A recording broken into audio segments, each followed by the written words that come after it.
getting some of the best people in the world to speak about what are the challenges that the tourism and hospitality sector are facing and what are the solutions going forward. And today is another one of those discussions. Srimati Rupinder Brar, Additional Director General, Ministry of Tourism, Government of India; Mr. Suman Billa, Director, United Nations World Tourism Organization, Technical Cooperation and Silk Road Development; Professor Chikitan S. Dev, Cornell University, S.G. Johnson College of Business School and Hotel Administration; Mr. Deepak Deva, Co-Chairman, FICCI Tourism Committee and Managing Director, Sita TCI and Distant Frontiers; esteemed members of the FICCI Tourism Committee, ladies and gentlemen, good evening and a very warm welcome to you. And for us guests overseas, good afternoon, because it is not yet evening there. We are honored to have with us this evening Srimati Rupinder Brar, who has been extremely supportive during these difficult times and showing the way forward for the industry. She has always been positive, always coming out with positive statements and suggestions and idea how we can actually survive, revive, and thrive going forward. A very special and warm welcome to Mr. Suman Billa, who is one of the most dynamic leaders and has been instrumental in leading the tourism industry across different parts of the world, and we are delighted to have him in this interaction. We also welcome Professor Chikitan Dev, who is a global expert in tourism and hospitality. All of us are eagerly awaiting your expert views on the subject today. The tourism industry, of course, has been impacted, and earlier when we were discussing, Siddharth had mentioned the revival of the second wave or third wave in Europe.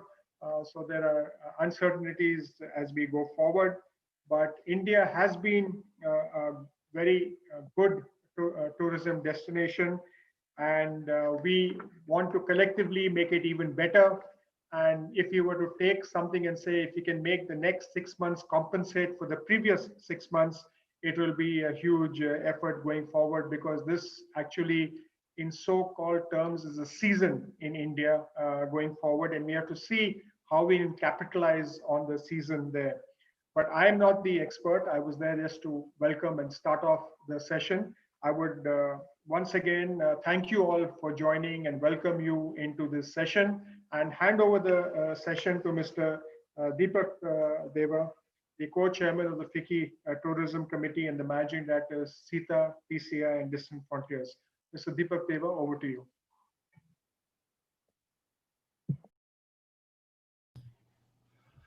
Thank you so much, Mr. Chenoy.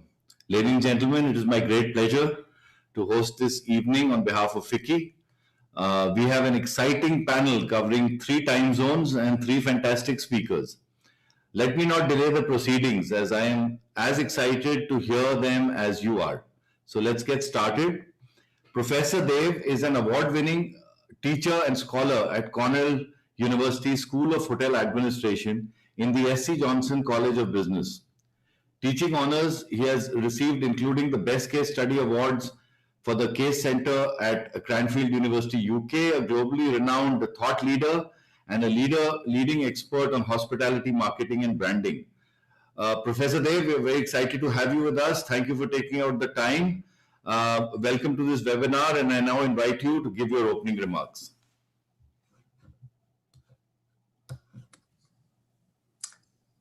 Thank you, Mr. Deva, for the very kind introduction. I want to especially thank Ms. Jyotsna Suri for the kind invitation, and a special thank you to Ms. Samantha Sayam and the FICCI team for putting this program together. Before I begin, please join me in a moment of silence for over 1 million fellow citizens we've lost due to COVID-19. Thank you. Over the past 7 months, I've been carefully studying the global impact of the pandemic on the travel, hospitality, and tourism businesses, as I'm sure you have. Clearly, this topic is a moving target, and some of what I say may not apply in the next 7 months. Having said that, based on my 41 years of experience studying the business and having lived through many crises in my lifetime, I will in the next few minutes share with you what I see, how I see it, and what we can do about it. I have good news and I have bad news. The good news is that the travel, hospitality, and tourism will recover fully. Why am I sure of this? You know, when I was growing up, travel, hospitality, and tourism was a privilege available to the few. Today, travel, hospitality, and tourism has become a right demanded by the many. So we will get back to where we were and more. The bad news, recovery to 2019 levels is going to take a lot longer than most people think. Why am I sure of this? As more and more pleasure travelers discover the joys in their immediate surroundings and more businesses conduct their affairs virtually, I'm predicting a shift in the demand curve for travel. What are the data telling us? Resort hotels are doing better than the rest of the industry. Vacation homes are doing better than standard hotels. Drive destinations are doing better than fly destinations. Luxury hotels, heavily dependent on global air travel, are getting hammered. Virtual interactions have exploded. With 300 million participants, if Zoom were a country, it would be the world's fourth largest. We're all becoming citizens of Zoom, no longer only Indians and Americans, but Zoomers. Beyond these top-line trends, the rest gets pretty foggy. With the summer holidays over, the virus resurgent around the world, and cities like Minsk, Rome, Bangkok, and Philadelphia engulfed in demonstrations, the near future looks very bleak. So what are we to do? As we wait for the pandemic to subside, there's a real opportunity to reimagine travel, hospitality, and tourism. On a personal note, I fell in love with this business as a management trainee with Oberoi 41 years ago. Since then, my travels have taken me all around the world in search of education and experience. The growth of this industry has been truly spectacular. Consider the following statistic. In 1979, there were about 250 million international travelers. By 2019, the number had grown to over 1 billion. With this dramatic growth, so much good has happened for so many countries, investors, employees, and communities. According to McKinsey, just before the crisis, we were a $9 trillion industry contributing 10% of global GDP. But we were headed for a cliff. Over-tourism, carbon pollution, and tons of trash were only 3 of the negative outcomes of an exploding travel, hospitality, and tourism industry. Clearly, this kind of travel, hospitality, and tourism was not sustainable. So as Mother Nature often does, she shut us down in a flash. Very soon, the pictures of blue skies over India, India Gate, and clear views of Kanchenjunga from Darjeeling, where I went to school for 2 years, were flashed all over the world. We were forced to stop and take stock of what we had created, a fast, crazy, crowded, and cluttered travel, hospitality, and tourism industry. So the best we can do as we emerge from the reset the pandemic has forced upon us is to imagine a new normal, perhaps a better normal. As has often been said, buried in every crisis, there's always an opportunity. So the big question facing the Indian travel, hospitality, and tourism industries is, what's the big opportunity for travel, tourism, and hospitality to emerge from this pandemic as smarter and better enterprises? I could give you a long list of initiatives that I think are needed to help Indian travel, hospitality, and tourism businesses to recover from the pandemic, but I only have a few minutes left, so I will focus on one key initiative: innovation. To reimagine the travel, hospitality, and tourism experience at all stages of the guest journey. It is clear we cannot wish ourselves out of this pandemic. We, however, can innovate ourselves out of this pandemic. Innovation promises to be the biggest opportunity facing the travel, hospitality, and tourism industries in this crisis. Consider the following examples of new and interesting ways to serve travel, hospitality, and tourism guests in all over the world. Countries are offering their citizens consumption subsidies, notably in the UK, where the government will pick up a part of your restaurant bill. Airlines are offering their guests an on-the-ground in-flight experience. Restaurants have created outdoor options. A special shout out to my Doon School classmate, Rahul Akerkar at Qualia in Mumbai for his creative outdoor seating, and Cornell Hotel School graduate Yash Malhotra at Dhuan in Kanpur for his drive-in restaurant, with others offering robust takeout options, ghost kitchens, no-touch menu QSR codes, biodegradable takeaway containers and utensils, and bubble within which to serve guests.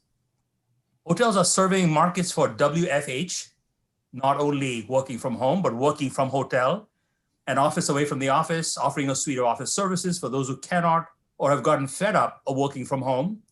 Resorts are offering family schoolcations for schooling from the hotel, with resorts like the Great Wolf Lodge creating a chief learning officer at each hotel. Tourism businesses within driving distance of large metros have organized their cleanliness, sanitation, and distance protocols to benefit from an outpouring of cabin-fevered citizens on daycations, staycations, looking for a change of scenery. Destinations are live streaming to keep tourists engaged with what's happening locally until they can visit in person. Brands are experimenting with new pricing strategies. A special shout out to my Paris Graduate School alumnus, Michael Levy at Citizen M in Amsterdam, who's offering a subscription price to all his hotels.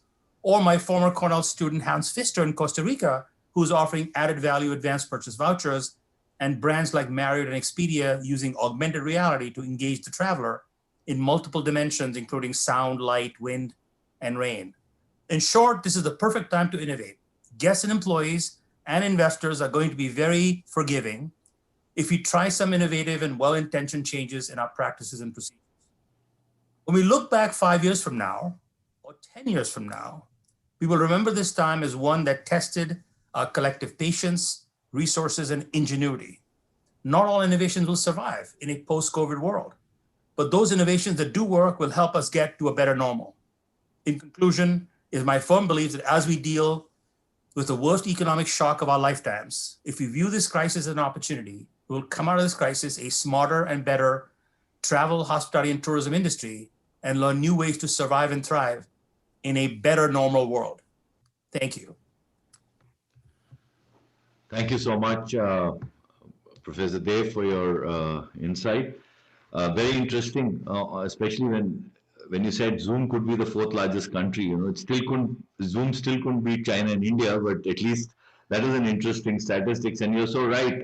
I think the only survival is innovation, and I think every company is in the hospitality and in the travel sector is trying its best to reimagine how they can draw customers and give them something that would keep the customers alive, even good for the customers, because clients are also really fed up of just being home. They need to go out, they need to get out. And you're so right when you say that the customers will forgive you at this stage, because it's all in a very experimental stage. Thank you very much. We'll come back to you. I would now like to invite Suman Billa. Suman is a 1996 batch Kerala cadre IAS officer who has had some very interesting roles in government. He has deep roots with Indian tourism, as he played a key role at the state level in Kerala and then at the national level as the Joint Secretary, Ministry of Tourism. Credit for Incredible India 2.0 goes to Suman, where we saw some great work by the ministry, especially the aggressive social media campaign, which was the best in the world at that time and gave us the highest growth numbers ever. I still remember the first YouTube clip that we took out as Incredible India hit 1 million hits in like a few hours. India Tourism's loss was the United Nations World Tourism Organization gain, where he is the Director of Technical Cooperation and Silk Road since December 2019. Suman, welcome. I now invite you to deliver your opening remarks. Thank you, Deepak. It's always good to be amongst friends. I will try to explore, 4 main themes. First, let's look at how demand assessment is going. So this year, all of us know, is moving along predictable lines. The UNWTO had estimated that this year we are likely to see a drop of 60 to 80% in terms of international tourist arrivals. As we speak today, we are at the 70% mark. So I think when we go closer towards the end of this year, I think we're going to be hitting the 80% mark. So which means that essentially, other than the initial 2-3 months of business we have had, the rest of the year has more or less been a washout.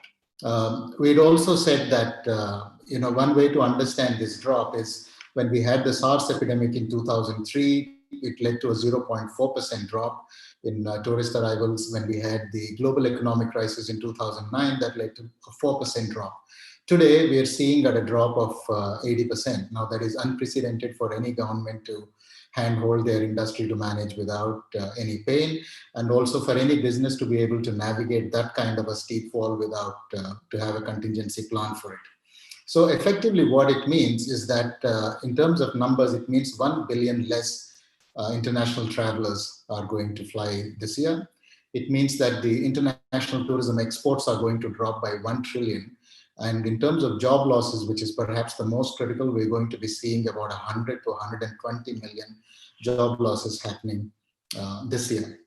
So for the past couple of months, I have been asked a question repeatedly, saying that we all know which way the year is going, this year is going, but what is the prediction for next year? And we have not come around to doing that for one simple and straightforward reason, because none of us were sure as to how the the coronavirus would behave during the winter months. And some of the apprehensions that we have had are now, coming to proving to be true. It's not looking to be in such a great place, because there are two elements that we need to understand. According to WHO. The first is that there is a lot of seasonal flu and common cold and cough which happen around this time, which is very difficult to tell apart from the coronavirus, because you do not have an adequate, you need to do a testing, which is a, laborious process. The second is that those who are already down with seasonal flu or cold are likely to be much more susceptible to COVID-19. If you come in contact with the virus, it is more likely that you're likely to be infected because your defenses are down.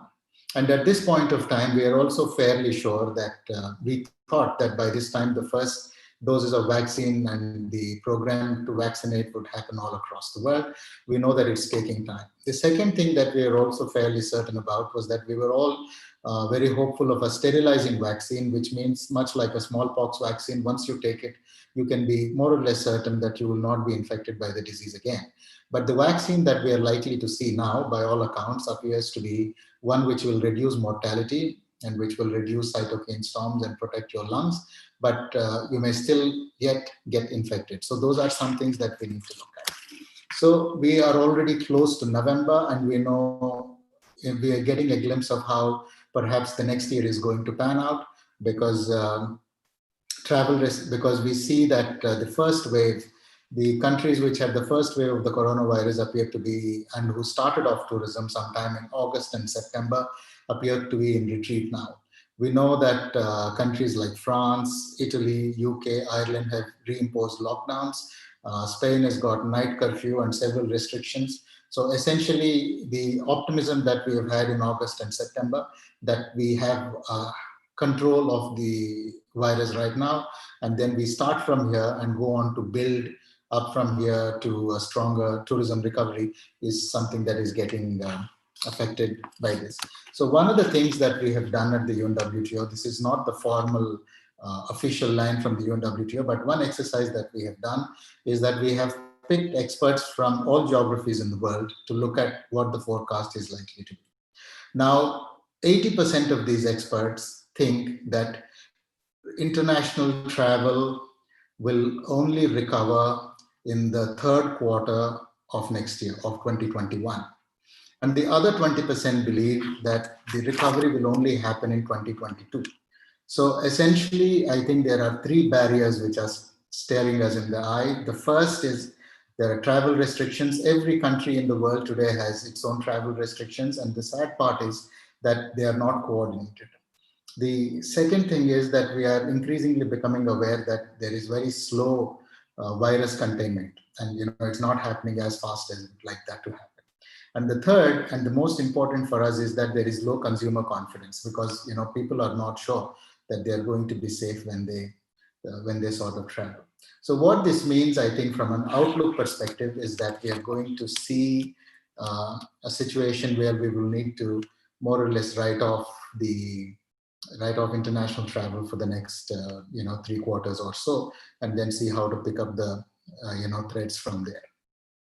Now, the second thing that I want to do is about the delayed restart and what that means, what this situation, how that it would play out. One of the straightforward problems that we all know is that if the recovery takes longer, businesses are likely to fall between two stools, simply because their liquidity will dry up, and it's going to be difficult for businesses to sort of stay there. And one of the things that we see in our interaction with the banks and how the private sector is being financed is that banks are becoming increasingly cautious in doling out loans, especially to the tourism sector.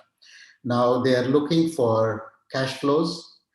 Very importantly, they're looking whether you have a strong business plan which will be able to generate cash flows in the immediate term. And there is no lending which is happening from the medium to the long term. So I think we will need to keep that in mind. And they're also looking for companies which have some sort of a cash reserve so that they sort of feel a little bit more comfortable about lending to them. The other trend that we see is that there is some amount of consolidation that is happening in the business, and we think that this is going to accelerate as we go forward. Currently, we see some vertical consolidation happening, especially on the African continent. We see that when some of the service providers in the value chain are going out, somebody else within the value chain is picking it up. We have seen instances of transporters going belly up and then the tour operators picking them up, because that's a very critical thing that they need to have to sustain their own business. So the other thing that we are likely to see is that from vertical, we are also going to be seeing horizontal consolidation happening. There will be companies which will have cash reserves, and if there is light at the end of the tunnel, and then if they see that the valuations are right, I think there is going to be a significant amount of consolidation that will happen. And we already see some instances, some moves towards that side. Now, the third element that I want to discuss about is creative destruction. And I think this is one reality that is staring us in the face. We need to understand that the consumer preferences are changing rapidly.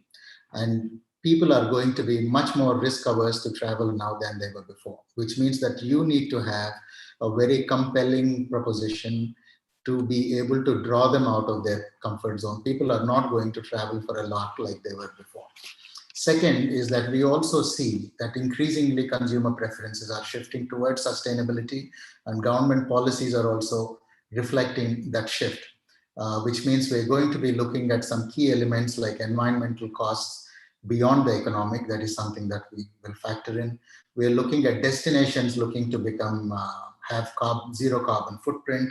We're looking at hotels and restaurants looking at zero food miles, etc. So I think it is going to redefine businesses in many ways. I think we are unlikely to see the continuance of mass tourism with profitless volumes, because I think the time for that is clearly, the ground under that is clearly shifting, because we need to create more meaningful and more compelling experiences. And it is much more riskier now to operate on razor thin margins than it was ever before. So I think businesses need to adapt. And as I've said that it's not the strong cash flows, cash reserves that matter now, because it's only a matter of time before they dry up. But the most important thing is to have strong ideas. And how do you redefine your value proposition in such a way that you're able to draw out people and ensure that they travel? And I think two important things, and Professor Dev has already spoken about innovation, and I think that's critical, because you will need to innovate to understand, to redefine your value proposition and take something of that cuts with the consumer. And technology is going to play a very strong role in it.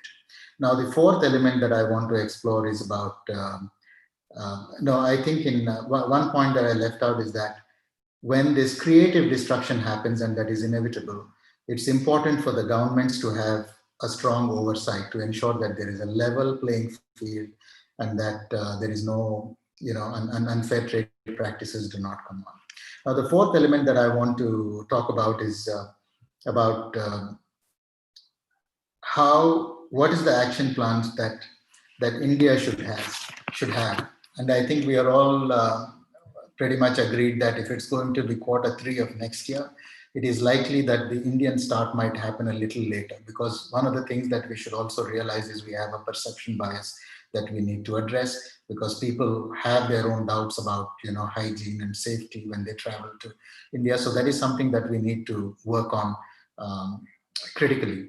But I think the government should step in. The biggest and the most important thing that we need to realize now is that we have no other option but to domestic. If we have to keep our heads above the water, if our businesses have to survive, we need to revive domestic tourism as if it was yesterday. And the government needs to facilitate travel within the states. And I think that will happen on the back of 4 pillars. The first pillar is that we need to have a predictable health gatekeeping. Today, every state has its own, requirements for people to come in. That changes rapidly. That changes in certain districts. So we need to harmonize that. And I think the biggest thing that the Ministry of Tourism and the Ministry of Health should do is to get all the states together and see as to how we can have a harmonized approach so that there is predictability for the traveler to travel to undertake interstate travel. The second is that we need to have a comprehensive safety and hygiene guidelines, so which means that when a traveler comes in, right from the airport, when he touches down, to the accommodation, to the restaurants, to the sites that he is going to visit, down to the public toilets, washrooms that he is going to be using, we need to ensure that we have protocols. And it is not just essential that we have protocols, we need to follow them strongly, but more importantly, communicate them strongly so that we are doing what we mean. As the saying goes, it's not enough to kill the virus, you also need to kill the anxiety in the traveler for them to be able to take that trip. The third is, I think there is no point in us really trying to open up the whole country at one go. I think it's important for us to have a controlled start. Let's pick few key destinations, work backwards in whatever it takes to make them safe. And if we are able to make a success out of them, we will be able to ramp it up, and then we also raise the level of confidence. Because one step forward and two steps backward will probably harm us a lot more than doing a slow and a cautious but a steady start that we keep going on. And the fourth element is synergy with aviation. And I think everybody is talking about road travel and how car trips are happening, but we all know that there are severe limitations to how much car travel can take you. And eventually, if the numbers have to roll in, you will need to fall back onto the airlines. And if there is any other sector which is as bad or even worse affected than tourism, it's the aviation sector. So I think what we really need to do is to generate this discussion between the tourism industry and the aviation industry, because the key, as we see, is bundling together the cost. We think that the Middle Eastern countries are the ones which are probably going to be able to recover the fastest, because they have very strong airlines with which they're bundling together the cost of the airline with the accommodation of the sites. So, that is the kind of an approach which would make it easier for the consumer to make that choice now. So I think in a sense, we need to look at domestic demand being a strong pivot for our economic recovery, especially for the sector.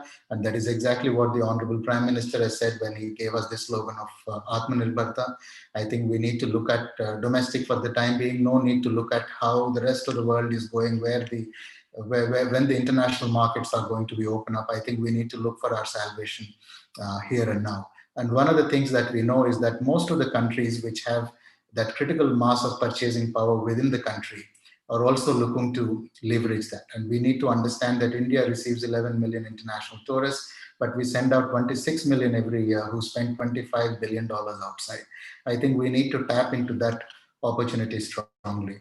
And those of you who've been following China the past couple of weeks, they have new dual circulation policy is also looking to leverage upon the domestic demand as a pivot for economic recovery and economic strengthening. And one of the things that we've seen the Ministry of Finance do recently is to start the LTC package as a way to revive. And I think we need to take up with the government to see as to what policy decisions we can get to be able to revive demand and help the tourism industry. So to my mind, I think God helps those who help themselves. That is something that I believe in. I think the time for us is here and now, and let's work with what we have, and we will finesse and open up to the international markets as we go along. Thank you. Thank you so much, Suman. Some very important points you brought up, and some great learning from your experience and from where you see it. You're right, it's staggering numbers. I mean, $1 trillion, 120 million jobs, and 80% drop in demand. And the world coming to a grinding halt can hit any industry, but tourism, I think, has been hit the hardest. And I think the point regarding international travel is absolutely right. A lot of us who also speak to the marketplace and also speak to clients and customers and hotels, we also get the same sense. We are looking at more like the end of next year to trickle in, and then 2022 is where we see international demand. So yes, that is pretty much it. Liquidity is an issue, and you are absolutely right. At the end of early next year, it's going to become an even bigger issue with most companies, and consolidation will happen. I think everybody is still just waiting and watching, and nobody has a real answer to an end date. So nobody really has the appetite to invest. But yes, it's going to be a great opportunity. There will be consolidation, Suman, as you said, and also it'll be an interesting phase ahead, I'm sure. And at the back of this whole problem, I think if we meet a year and a half later to discuss the subject, all of us, we would definitely have a lot to talk about. Um, Creative destruction. I must say this is a term we all need to reflect upon and maybe spend some more time and discuss this with you at some stage. And action plan India is very clear. It's all domestic, and our next speaker is going to definitely throw some light on it. So let me now take the opportunity to invite Ms. Rupinder Barar, who is the Additional Director General, Ministry of Tourism, Government of India, and she is responsible is responsible for a lot of things at the ministry, but at her heart she also has promoting India both on the domestic and the international front. She's a 1990 batch Indian Revenue Service officer. In 2009, she went to Singapore University on a scholarship to undertake a master's in public administration. She's also recently completed a law degree from Mumbai University. She is leading the charge at the ministry for the revival of tourism in this crisis and has some excellent ideas for the industry. We've been interacting a lot, and we have some. We may not all agree to everything that the ministry says, or the ministry doesn't have to accept everything that the private sector says. But there's a very healthy dialogue going on, and I think we are finding a solution. So, Rupinder, welcome. I now invite you to give your opening remarks, please. Thank you, Deepak, and thank you, Vicky, for having me with you today. It's indeed always a pleasure to interact with everyone. And in fact, there's so much learning every single time from other speakers. And I'm so glad to be sharing the platform with Professor Dev and Suman. Suman, of course, has, I would say, one has large shoes to fill in the ministry after Suman has left. So, but taking on a lot of good work, in fact, that Suman did in the 5 years that he was here, has just made it that much easier, I would say, for us to carry on that communication with all of you in times that are unprecedented and are extremely challenging. But then, like Suman, I am an optimist and a believer that pandemic of this kind or any other challenge that humanity has faced, there are always innovative ways of coming out of it. And in a sense, it also, as Professor Dev said, I think in a sense, it has also given the entire humanity a pushback and said, you know what, you need to step back. There's just been too much of, should we say, overutilization of the resources of Mother Earth. And to that extent, it's time that all of us stop, introspect, and rethink. Because at the end of the day, when we look at travel or tourism, or we look at any economic activity that we take up as mankind, it's supposed to be resulting in a happier human life. And if it's not leading to do that, then clearly there are newer ways of doing things. However, coming back to the specific subject that we are discussing today, Professor Dev already indicated that there is going to be, and we can, I think, already witness as the world is gradually with nimble footsteps reopening, there is a demand shift. What's the kind of products that people are going to be looking at? Clearly, this is a pandemic which is not just regional. It is not restricted to a particular socio-economic class. It is something that has impacted everyone. And the impact is very varied. And that's probably what's making it an even more insecure situation, because there are some people who are recovering out of it by just a mild symptom, sometimes not even having a symptom, to actually suddenly in 3 days you hear of someone who's not even there anymore. So I think definitely because of that, the sheer fear factor is there and is going to remain till there is a credible vaccine that comes. And we also understand that while there is a lot of discussion that keeps coming every other day, there is somebody who suddenly says, oh, I have a vaccine coming. But I'm sure we all understand that it's not as easy as that. Virus vaccines are not easy to come by, and that too for a credible vaccine to actually come, which shall be available to populations across, is going to be a challenge. So in the meantime, what are we supposed to do is a big question before not only us in tourism and hospitality, but I think as a country. Because pandemic, yes, it has struck tourism and hospitality very, very grievously, but in some senses, it has actually halted economic activity in so many other sectors. And that is also therefore going to be a challenge for tourism and hospitality, where we understand that it's a optional spend, it's a discretionary spend. So we are also therefore looking at a situation where there is going to be cutting out of costs. If we already have a Zoom call going, why would companies sponsor physical events? So there is going to be a big hit on conventions, on exhibitions, on events that obviously brought a lot more business. So that's something that we are needing to think as to how to then create other business options. And if we look in the times that are coming, indeed, as someone already said, in a country like India, perhaps we are fortunate, at least that we have an option of falling back on the domestic market. I've had a lot of discussions with all of you, and it's not easy for you to switch suddenly to a sector because all your verticals, all your competencies and capabilities are obviously built according to other markets. So it's not going to be an overnight phenomenon, especially for the larger outfits, to all of a sudden switch their competencies and capabilities and start catering to a domestic market. But then that's probably the only way to look forward to it. But then should we look at it only in a way that, oh, because I don't have anything else to do, therefore should I look at domestic? I would say no. Because again, if we look at the kind of potential that domestic market has, I think it was an opportunity that was actually being missed by the sector. The aspirations that have grown in the Indians in India are immense. And I think somewhere we have actually as a sector been missing that. And all of us, even in our individual choices, have sometimes been making choices to travel overseas simply because either we never knew the opportunities that existed to travel in India, or probably we just had a sort of a disdain to the facilities that have actually been growing. So I do believe that as a sector, it is for us to leverage on all the improvements that have happened in infrastructure. There are gaps. And if we suddenly start believing that everything is perfect in the country, we would be in a denial mode. There are clearly gaps. But if you visit the number of improvements that have happened in terms of the airports and the connectivity, if you see the road network that has improved in the country, if we see the hospitality units and the smaller ones, the homestays, the small boutique properties have increased so much in the last few years that I think it is for us to really look into the supply side of the options that we have and which can actually tickle the demand of the domestic traveler. And the interesting part in Indian market, and that's where I see a huge potential is, it's like a mini Europe, right?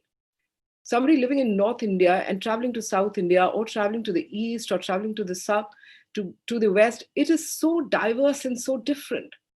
But if I'm going to move from a North Indian city and I'm going to go to South India, and still if I'm going to look for my butter chicken, then clearly there's a problem, not only the demand, but also in the supply and how I'm promoting it. And I think somewhere we are missing out the fact that Indians, with the disposable incomes improving over the last few years, we are not catering to a segment that is curious, that is interested in experiential tourism. And somewhere we are assuming that, oh, we don't really need to work on this market very scientifically. Because every time that you try and look for information on a lot of products in India, sad to say, and I'm sure we are also somewhere responsible for it, but I would say that we need to work together with the entire sector, is that we need to provide far more organized information on the platforms that are available. And that's where I think we've been trying to create a lot of demand, so to say, from the platform of Dekho Apna Desh webinars. In fact, today we completed the 60-second webinar on river cruises. And the number of questions that came, Mr. Hira's here and he was attending in the morning also. You know, the number of questions that came, and elementary ones, was a lesson in learning for me, that we haven't been sending out enough information on a product that's already there. So I think in the coming times, it's important for us to leverage on the domestic demand and in a more organized and in a more strategic manner. Clearly, there are segments within the country that need to be demarcated. There would be some who need those very traditional places. Pilgrimage tourism has a potential, but of its own kind. But then there are millennials who are looking at adventure, who are looking at trekking, who are looking at doing far many more things. There are enough people who would rather want to just go and do a paintbrush, who want to be on the potter's wheel, who want to do so many things. And I think it's really for us to craft and curate some of those tours and put them together. At the monuments, again, the way the storytelling is happening right now, it's like parroting. And that's where we've been talking to all of you in the industry that the Incredible India Tourist Facilitator program needs to be leveraged, because there are a lot of young minds and there are people who are ready to tell the story in a very different way, rather than going back to the same traditional system of guiding where you just rattle off something that you learned 30 years back and you keep repeating that over and over and over again, and just taking out the whole fun out of guiding. So I think there are so many things that we should be doing together as an industry. And in this period, working towards the domestic consumers' demand, catering to that, and thereby also making sure that the engine of the economy is revved up for all of you at the individual level and also for the entire industry. And somewhere that it's one thing fueling the other. And I think if we can get that going, we would be very good off as a country. And if we look back, I would say even at the 2008 Lehman Brothers crisis, there's a lesson for India in that. There was so much of domestic demand.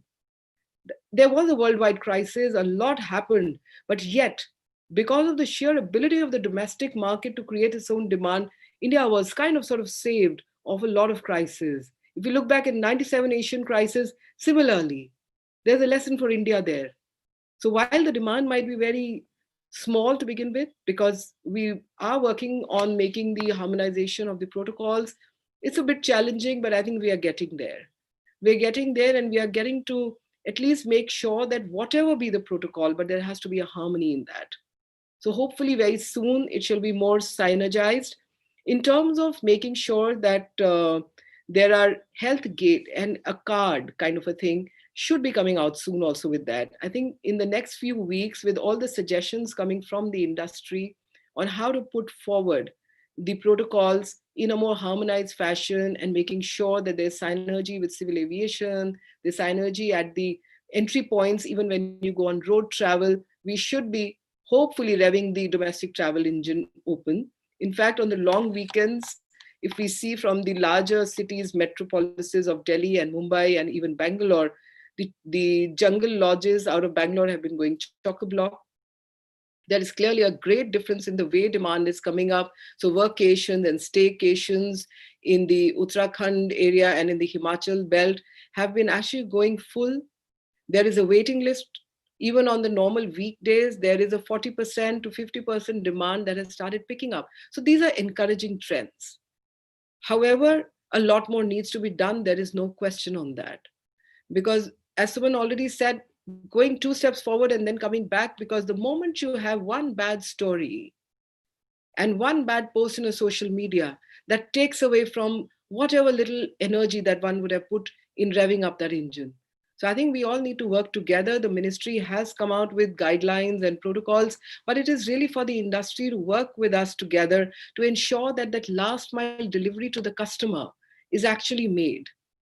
And we are with you, and we are creating a lot of footage on creating a sense that India is ready, that India is fine. But there is, I'm sure we've had inputs from all of you, you'll all agree that it has to be subtle, and it has to be done at a time when we are truly confident that when we do get the travels in, then it's not going to be the problem of the 2 steps back, because you certainly cannot afford any negative publicity at this point of time. It's already very challenging for countries like ours. There is a perception issue, and there's no point in remaining in a denial mode on that. So I think it's a great opportunity for us to look at things which we need to improve upon. There is so much of technological intervention that is required. And in the meantime, leverage on the huge possibilities of domestic demand and work together. I think there needs to be a lot more synergy, not only with you and us, but also with so many other government departments. And I've been saying this again and again on many platforms. If we saw today's webinar, the amount of work that Inland Waterways is doing is immense. There is huge potential in the cruise tourism. If I look at the Tribal Affairs Ministry, they've done more than 121 trifid museums, and each of them is a gem. There are many museums being done by the textiles. There are many museums being upgraded by the Ministry of Culture. We need to start adding these things to the itineraries. We need to start pushing people's imagination. So I think it is really our duty to come forth and start creating many more options, even for the domestic travelers. If you go to Chennai, we did one webinar on how to make costume jewelry out of gold, beaten gold, and we got so many queries on can we go do workshops. If we looked at a toy workshop that NIFT runs in Mysuru, again, there were demands from worldwide that when can we come to India and when can we do these toys? So I think we need to reimagine on what we think of tourism. It should not just be, as we'd say, Sair Sapata. It has to be more than that. It has to be an experience and a memory and a small memorabilia that I might carry back. And therefore, I think that's an important thought that I would like to leave with all of you at this platform. That there is a challenge, clearly there is, but there are opportunities, and we need to rethink and we need to position ourselves for the times to come. Thank you very much. Thank you so much, Rupinder. That was very interesting, and I must say that the webinars that are being done by the ministry are definitely creating demand. They're definitely getting a lot of attention, and it was the best way of making people understand how great this country is, and the quality of the webinars are fantastic. You're absolutely right. We can't open till we are ready. I think Suman also said 2 steps forward, 1 step back. We've seen enough of that in Europe. There have been some really badly managed cases, and we should not make that mistake. Demand on the and the demand on the domestic side we have all seen is amazing. There are pockets that are doing extremely well. However, the big challenge for all of us is going to be to ensure that this demand that has been created for domestic is retained for the next 2 to 3 years, because the economic benefit of the demand created now out of no choice can only benefit environment, society, hotels, people, and employment if this goes on for another 2 or 3 years. And we all hope that this does. Not the pandemic. I mean, the domestic demand for tourism. And you bring up a very interesting point about quality. This is one thing I think all of us have. Everybody, including mentioned earlier, where we are talking of over tourism is going to come to a grinding halt. Quality is going to be looked at. All of these things are going to become very important. And again, by doing all of that, we would agree that demand would go up. Great.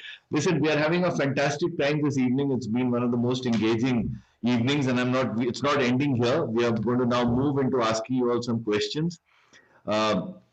Between the three of you, you've answered a lot of things, a lot of very important points, but there's still going to be some questions for you. So the first, I'm going to circle back to Professor Dev, and these are a mix of two questions together. Since big brand hotels will be able to promise higher level of hygiene, will the pandemic be the end of home sharing, Airbnb type of products? What will the impact of a low touch model brought on by the pandemic on the high touch experience that luxury customers, sought out in the past? And the second part of my question would be, destinations like India are, 65 plus age group.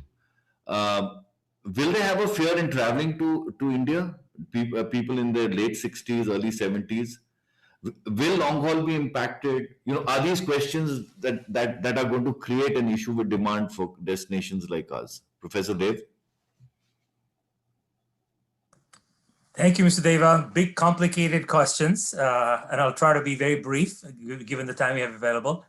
So your first question about the big brands, the big hotels, the big chains versus the small ones, all the data are showing us that this is the time for the smaller hotels, the more thoughtfully curated hotels, as Ms. Brown mentioned, that really the time has come, because somewhat the crisis has brought on an interest in, I used to say in the pre-COVID times, people were looking to be, hyper global.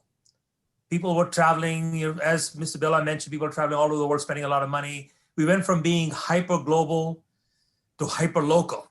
Everybody's looking to see what's within 2, 3, 4, 5 hours drive. Am I, where can I go? And then when you think about all the investments that hotels have made in the last 10 to 15 years, one of the big changes that they've made is making their lobbies social places. So we went from to a hyper social world. We want to try to create this kind of WeWork boutique hotel feel, and yet the travelers today are going from a hyper social expectation to a hyper solo expectation. We really don't want to be around anybody else.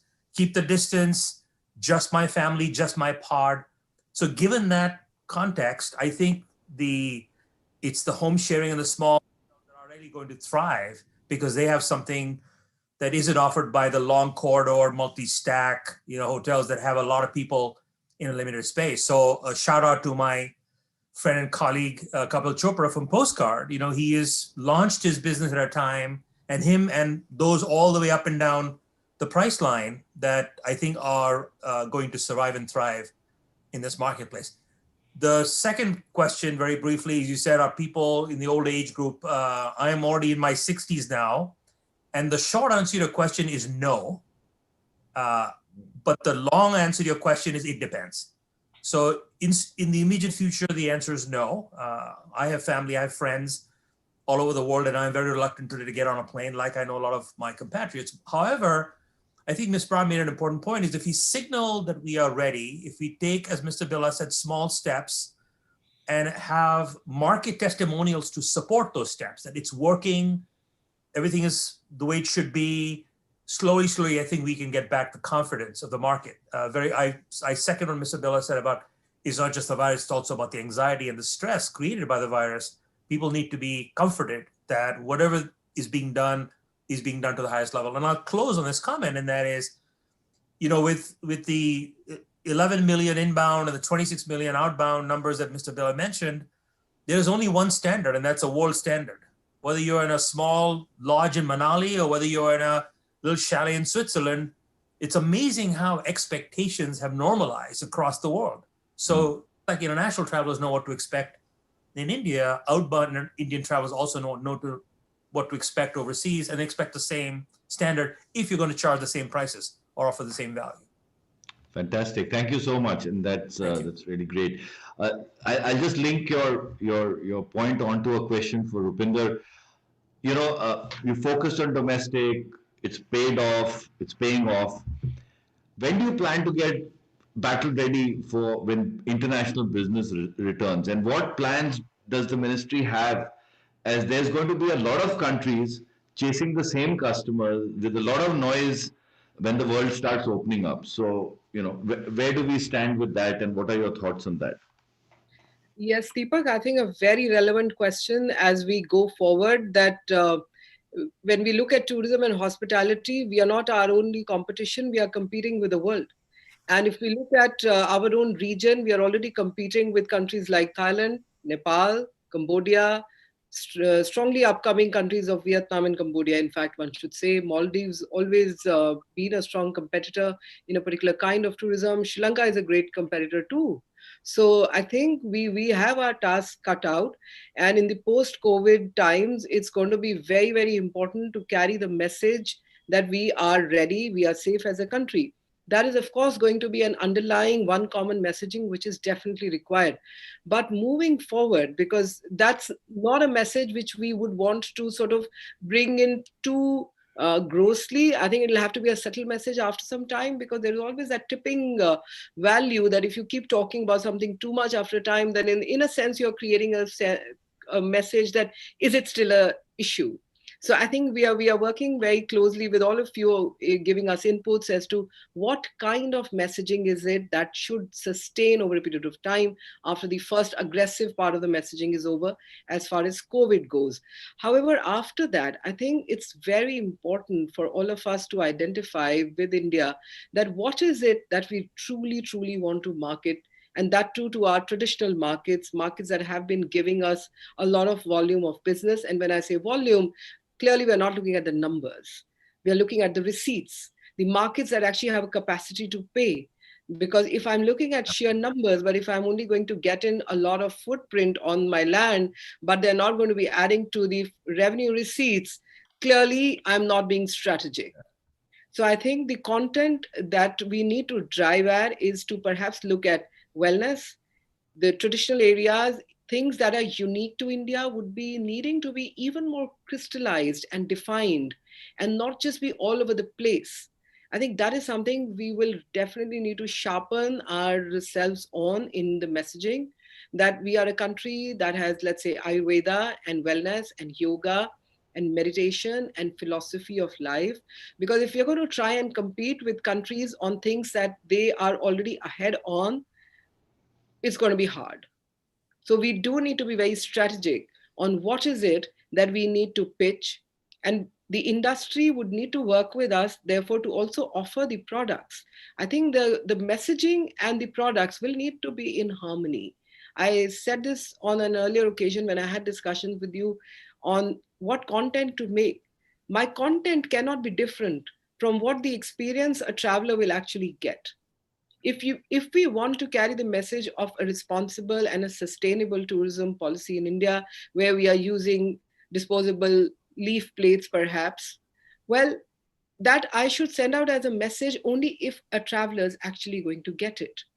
I cannot have a disconnect between my messaging and what the person actually gets. I think that's something we really need to work on, because what's the point of giving out a very pretty looking place, but when the person lands, it's nowhere close to the imagination.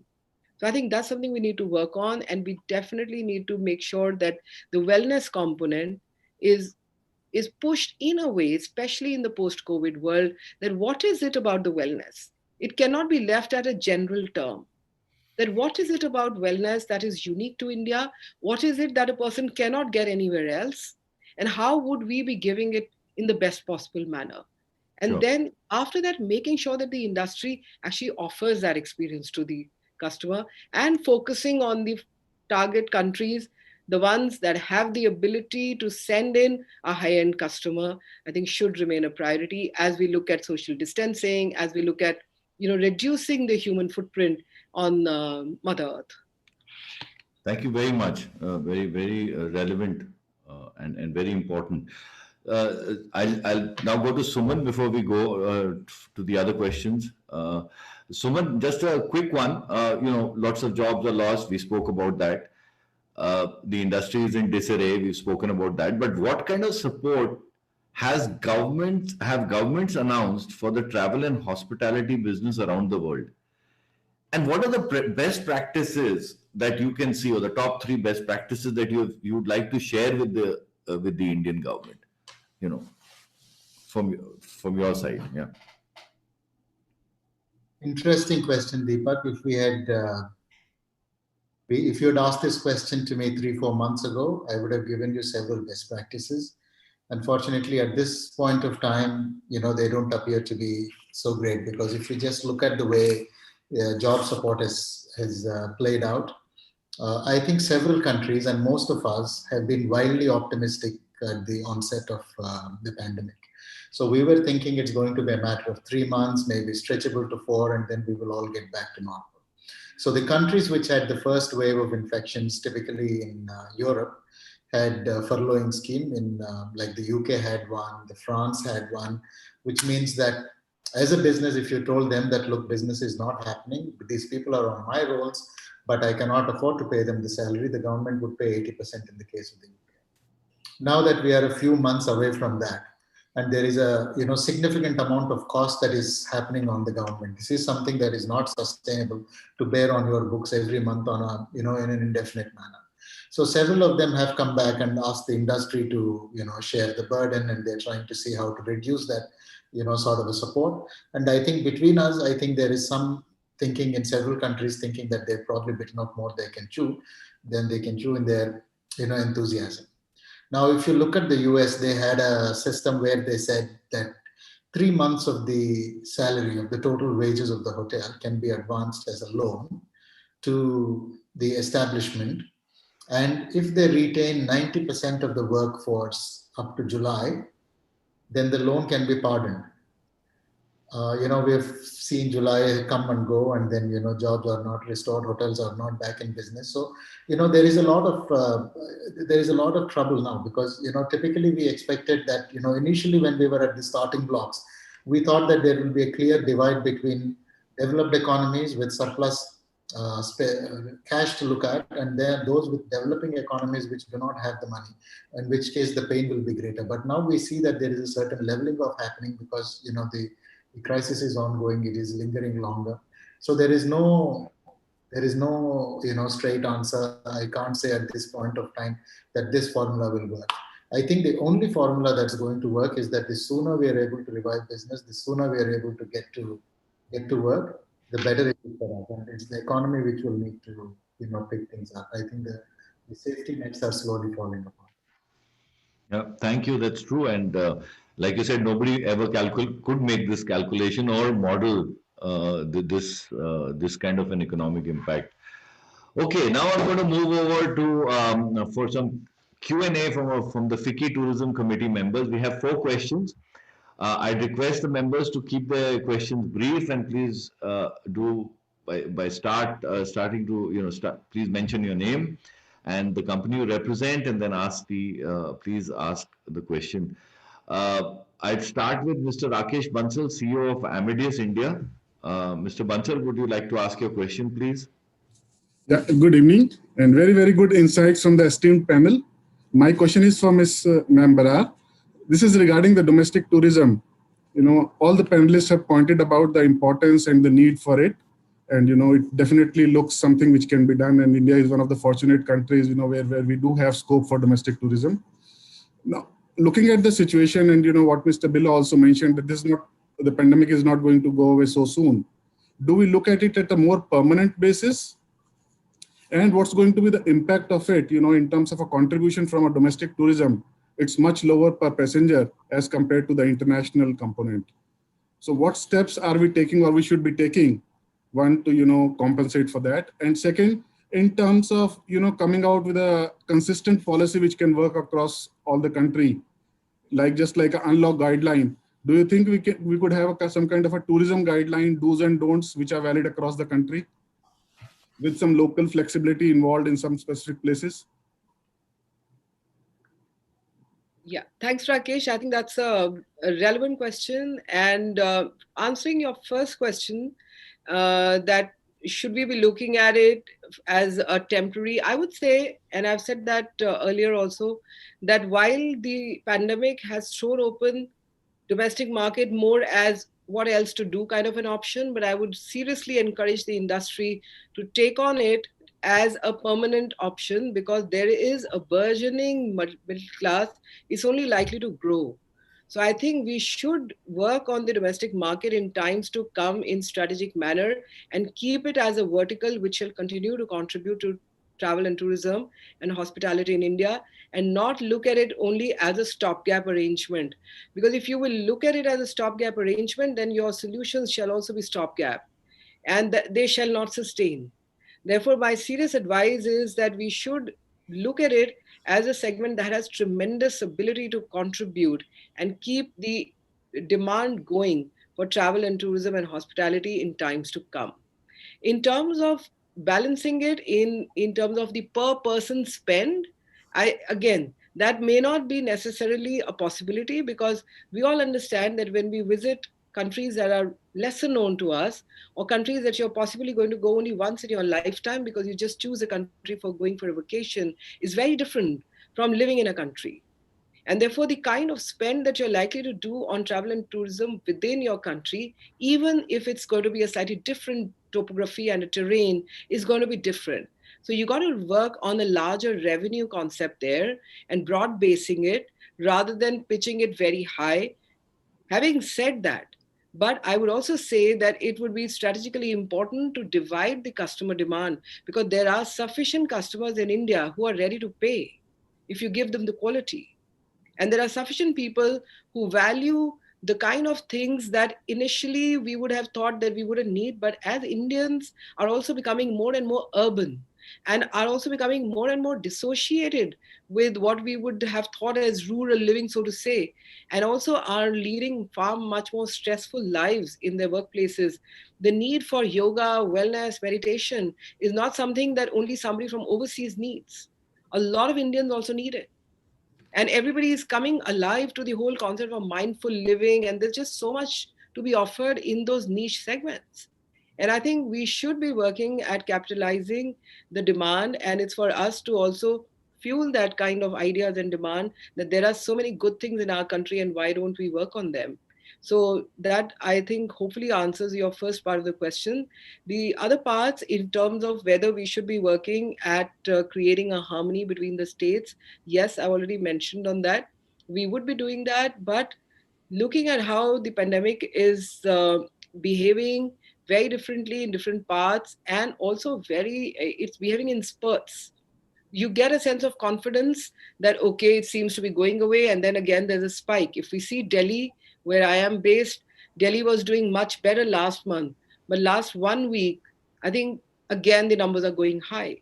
Everybody seems to be, having 2 or 3 people in their very close vicinity who are experiencing COVID for now. So it's going to be a little challenging in that sense for pushing the local administrations to take up a lot of similar steps. But yes, I can assure you that at the highest levels, there is a continuous dialogue. It's a dynamic situation. And every administration is visiting the situation as often as once a week. That can we do something? Can we tweak? Can we do something to make sure that people are able to travel, that people are not inconvenienced? So it's not an issue that is not being looked into. Government is being very, very sensitive to the whole issue, because we need all of us to travel. We need the economy to move back. But definitely the first priority remains healthcare. And in this case, there cannot be any compromise on that. So let's just hope for the best, is how I would put it. Thank you. Thank you so much. I'd like to now invite Mr. Siddharth Dasgupta, the President, Corporate Affairs for Oyo Rooms, to please ask his question.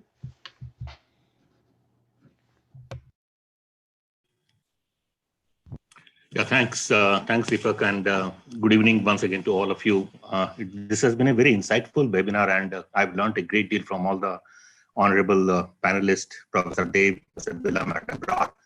And we from OYO are present in almost 80 countries of the world, and we can on a real-time basis see how the pandemic is unfolding in different parts of the world, how it is behaving, where it is, everywhere it is going up, and all of that. And all of you, Professor Dev, Mr. Billa, ma'am, that we have to be very, very innovative in these times and adapt quickly to the emerging situation. And we from OYO were the first one to request the government and approach the government for an opening up of the hotel sector, because once the lockdown was declared, we were virtually hemorrhaging. We're still bleeding, but the hemorrhaging has stopped, which means that we will probably survive. And we developed a contactless standard operating procedure for running of hotels, which we're very happy to share with the Tourism Ministry. And we are extremely grateful to Madam Brar and her colleagues in the Tourism Ministry. They took up the request with their counterparts in other wings of the government, Home, Health and Family Welfare, which led to an opening up of the hotels. And since then, we have been innovating, like we have launched a campaign, Sanitize Stay, with Unilever all over the world. I want to ask, sorry, so that yeah. Coming to that, give me 10 seconds, please. Because we're already 8 minutes over, so I'm a little conscious of time. Sorry. Yeah. Go ahead. So my question is to Mr. Suman Billa. Sir, we in Europe, we are the largest vacation rental home company with 150,000 homes in Europe, and we have got 4 brands there. We were seeing an uptick in our business in Europe, and that was the brightest spot all over the world, because these homestays were the people where people were going for a vacation. Now, with a sudden upsurge in this second wave, how do you think the tourism business is going to pan out in Europe? I asked this question from you because you're sitting there in Spain. Thank you. Thanks, Siddharth. Yeah. Thank you, Siddharth. The situation now is very uncertain, but what we know is that it's not going well. Because it's not yet the onset of winter. The temperatures are just dropping, but all across Europe, we've seen that the cases are rising. We've seen 100,000 cases in just 2 days in the past week. So the numbers are spiraling up. So that is something that we need to be watchful about, because as my interlocutor in the WHO says, that the susceptibility to the virus is much higher when you have a common cold or if you have any of those problems. So I think for Europe, the prognosis is not looking good. But right now, because I think as the winter deepens, most of the governments, it's unsaid, but most of them are trying to see as to how they can ensure that Christmas is not spent in a medical emergency, because they expect that it will get worse as it goes along. But the plus is that as soon as the vaccine comes, I think the European countries are likely to be able to deploy them much faster, especially towards the ones which have who are vulnerable. So I think that might be better, but we don't know when that vaccine is going to happen or how that is going to be deployed. But as and when that happens, maybe early next year, we might see a quick turnaround on the vaccine front. But on the weather front, I think I'm afraid that COVID is proving to be much worse than we thought it was. Thank you, sir. Thank you very much. I'd like to now invite Pratik Hira, President and CEO of Tornos Destinations. Pratik, please go ahead with your question. Good evening, everybody. And my question is an observation and a question as well, because we have been talking a lot about the domestic tourism. I agree that domestic tourism is the way forward for now. But there are two things that I'm still unable to sort of decide or understand. One, that the pandemic is temporary. We all agree on this point. So it could be 1.5 years, 2 years, 3 years, whatever, but then that's a temporary phase.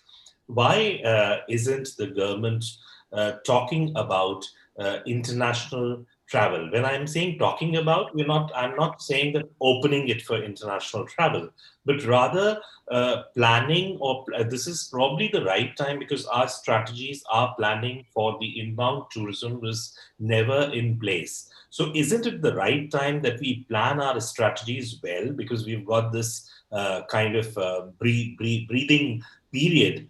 We plan our strategy well, and are we rather planning our strategy well to when the things open up, we are able to sort of take the lead in that direction?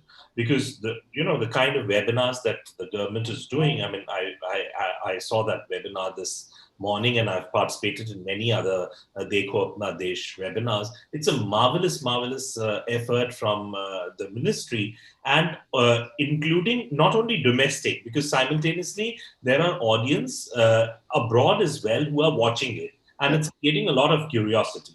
So this is my sort of a question to Ms. Barar, probably, that is there some sort of a planning in IBT context going on, or is it only the concentration on domestic, or is it simultaneously that ministry is thinking about something? Would you like to answer that, please, Ms. Barar? Yeah, definitely. Pratik, thanks for that question. And let me assure you that while we understand the potential of domestic market, we are certainly not focusing on the future potential and hopefully the very near potential back of the global inbound travel. In fact, in some senses, I would say that while this season is going to be hard because clearly there aren't going to be any inbound travelers, but it's actually given us a lot of time to refocus on a few things. So we are refocusing and looking at data and figures as to which are those countries that really have the ability to get people back to us next year, hopefully in the third quarter or second quarter, whenever business actually happens back. And so we are pitching our campaigns for those countries. We're also trying to identify some new countries near the short haul flight countries, so to say, which have the ability to bring people to us. So our campaign that is going to run next year, you will find many changes in terms of the countries, some refocus and reiteration of countries that have already given us travelers, and also bringing in some newer markets that we are looking at have the ability to send travelers to India, considering their own growing incomes. Also, we do believe that there is going to be a lot of pent-up demand at the global level also. Just like at the domestic level, there is a pent-up demand. There is likelihood, but you do need to be doing your things right if you want to drive traffic back to your country. So yes, we are working on that part very actively. The content is also being refashioned and redesigned to cater to a post-COVID world. And so certainly not losing sight of the international markets. Because that's where the big money will come from. We totally need to, in fact, do work at both levels, international and domestic, and not losing sight of either. Thank you. It's quite. Thank you so much. Can I invite Anshul Gupta, industry lead for travel and hospitality at Accenture, to ask his question, please? Good evening, and thank you for the incredible insights and valuable opinions. I'll directly jump onto the question in the interest of time. My question is to Mr. Suman, as you referred to this in a certain way already. Given that the business travel is never expected to return to the pre-COVID levels, a lot of heavy business travel fatigue that many of us used to experience earlier is no longer going to exist. Is this going to translate into increased leisure travel demand? And if so, such travelers are going to expect high-touch experience even in offbeat destinations. Should our industry be considering such an ex-business traveler segment? Thank you, Anshul. I think that we should not expect a straightforward transfer of business travel into the leisure bucket. I think they happen for two different purposes. It is likely that the leisure will get benefited because of lower business travel, and therefore there may be people who may be traveling a lot more. But on the second thing that you have said, I think I'm also not so sure how much of an expectation from a business hotel you would want to carry with you in a leisure destination. Because when we travel for business, there are certain things that we want. We want a fast Wi-Fi. We want to be able to rest well and be able to start work early and all of that. When we go to leisure, we are not really, it's more about, sort of taking time off for yourself. And it's not so much based on creature comforts or on time utilization and optimization rather than to connecting and relaxing your soul. So I don't think expectations may go up, and that's a constant increase that will happen. That's normal, but I don't think that will get transferred out to leisure hotels in such a straightforward manner. For example, hotels, I don't think several of them have these orders to be placed on the iPads in some of the business hotels in order to save time between placing the order and all of that. And I don't think we can carry that into the leisure segment yet, or at least I don't foresee it in the near future. Thank you. Thank you so much. I totally endorse what Suman is saying. I would not go on a holiday to a city hotel. Yeah. Thank you all so much. I have to say, we all need to prepare ourselves and come out of the blocks the fastest and the fittest. I think Professor Dev touched on that too. Suman, as your Secretary General said very wisely, trust is the new currency. I guess all of us need to work towards earning it. We have, that there's no choice on that one, whether it's the destination, whether it's a business, or it's anybody else involved in the leisure business. It was an evening very well spent. I really want to thank the three guest speakers who gave us such great insight.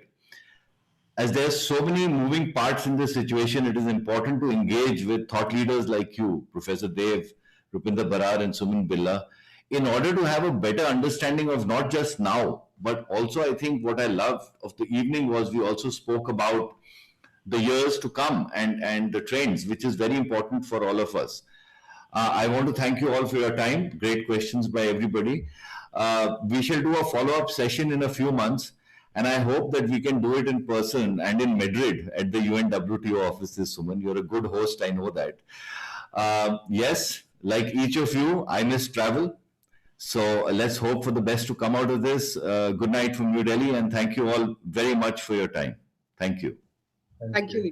Thank you. Thank you, everybody. Thank you so much. Thank you, everyone. Take care. Thank you. Be well. Stay safe.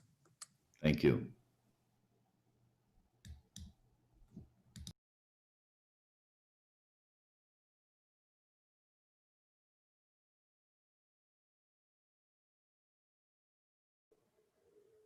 Chetna meeting बंद कर रहा हूँ